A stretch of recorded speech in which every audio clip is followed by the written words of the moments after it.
তো এই কাস্টমার আমাদের দুদিন আগে আমাদের এখানে আসে দোকানে, এসে কথা বলে যায় কিছু কাজ করবে। তারপর উনি কালকে আসে, এসে আমাদের একটা অ্যাডভান্স টাকা দিয়ে যায় 500 টাকা, দিয়ে বলে ব্ল্যাক কালারের স্কুটিটা করবে আর গ্রিন কালারের একটা স্টিকার করবে। আমরা বললাম ঠিক আছে করে দেবো। অর্ডার দেওয়ার পরে আমরা জিনিসপত্র কিনে আনি।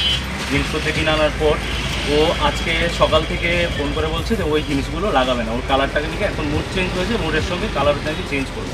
তাই আমি বলেছি এই সপ্তাহে হবে না, এখন তো কালার আমি জিনিসটা কিনেছি, আর পূজার বাজার, হ্যাঁ বারবার টাইম দেওয়া যায় না সবাইকে। তো বলছে না দিতে হবে বলে আমি বলছি ঠিক আছে তুমি দোকানে আসো। তো ও দোকানে আসে, আমি তখন বাড়িতে ছিলাম না। ও আমাকে ফোনের মধ্যে গালাগাল করে অনেকটা, আমার ভাইয়ের ফোন থেকে ফোন করে আমাকে অনেক গালাগাল করে, আমাকে নাকি দেখিয়ে দেবে, মেরে দেবে। তো এই নিয়ে আমি দোকান থেকে আসি, বাড়ি থেকে আসি, আসার পর এখানে একটু ওর সঙ্গে কথাবার্তি হয়, মানে হাত কাটাকাটি হয়, হাতে ধাক্কাধাক্কি হয়।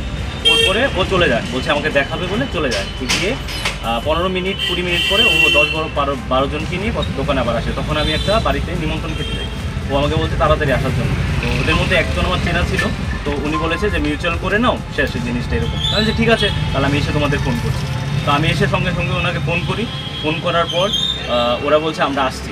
হ্যাঁ, তো আমি সবাইকে বলছি তোমরা সবাই চলে যাও, ভাত খেয়ে আসো, দুপুর হয়ে গেছে।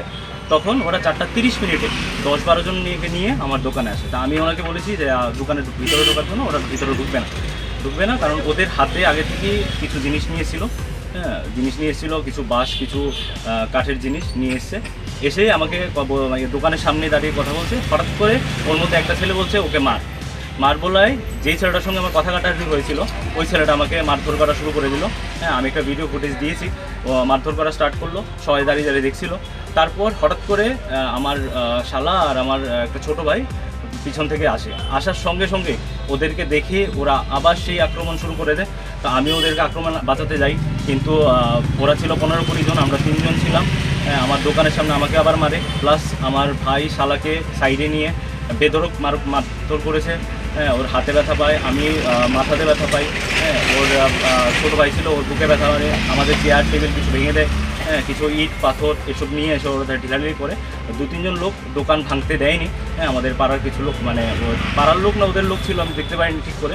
ওই সময় এসে আটকানোর চেষ্টা করেছে। হ্যাঁ, দোকান ভাঙতে দেয়নি, কিন্তু আমাদের অনেকগুলো জিনিস ভেঙেছে, আমাদের মানে ভীষণভাবে মারধর করে। এরপরে ওই ছেলেটার নাম হলো জয়দীপ করে, ওনার নাম্বারটা আমার কাছে আছে, ট্রু কালারে জয়দীপ করে নাম আছে।